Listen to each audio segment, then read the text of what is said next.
I guess I just like cooking, because somebody had to fix a meal. While I was growing up, there was no stores to go get anything like that. And that's how we lived. And everybody tells me, well, how did you manage? I said, you manage.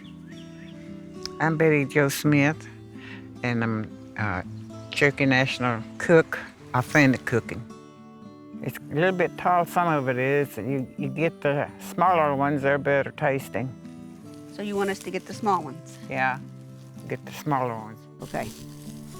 I was born in a little log cabin. There was no medical people around, so my aunt had to be the midwife. So I was born in the woods, more or less say.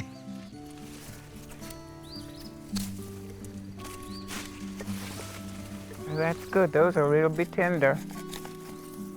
I just barely remember when we were moving to Cherokee. They had a homestead there, and that's where we moved, and was raised mostly there. It was bare country. My father farmed on the land.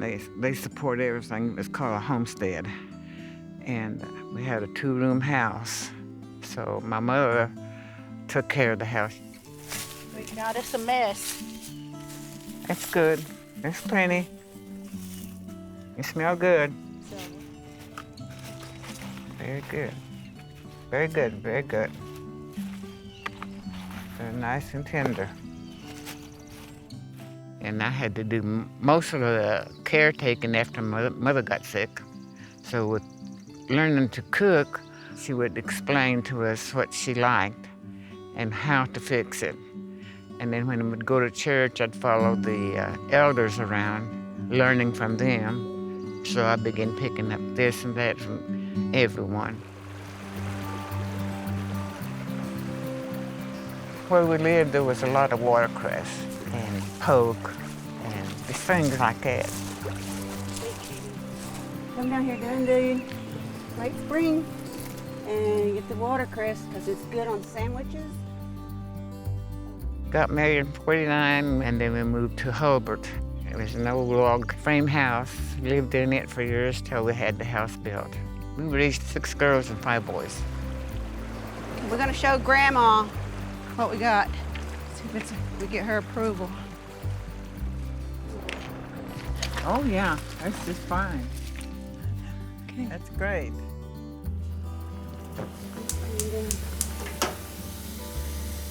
We gather it, boil it, and then pour the water out, and just put it in a skillet of a little oil, and then add your eggs to it. But it's delicious. I taught my kids, you know, when they make dumplings, you don't make them thick. You make them kind of narrow, so you can have the broth with it. And in our time, we didn't have measuring spoons or anything like that. A speck of this, a speck of that. We used to go out in the woods and get the wild grape dumplings. They're the best tasting one.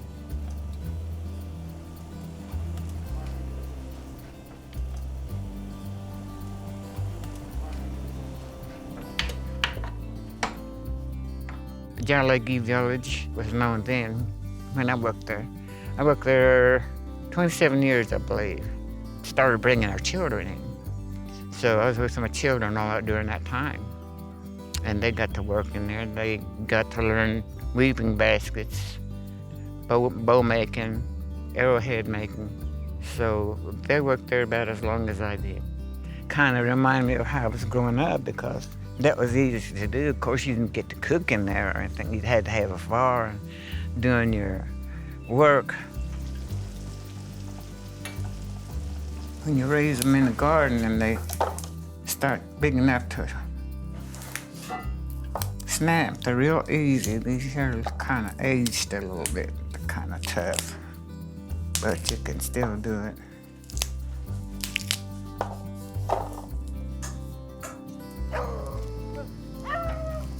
We did a lot of cooking outside a long time ago when we was growing up. Mom taught me how. I watched Mom, and I used to get up and watch her make bread all the time. They all are. It's gonna be around to help me. I owe them with everything I know. That's all I can say.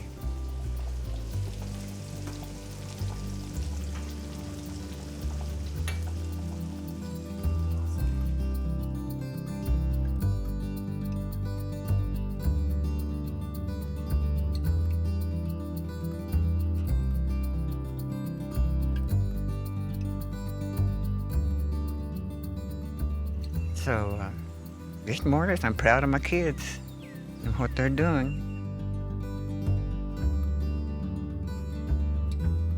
I enjoy giving my secrets, my food. I don't want them to forget that.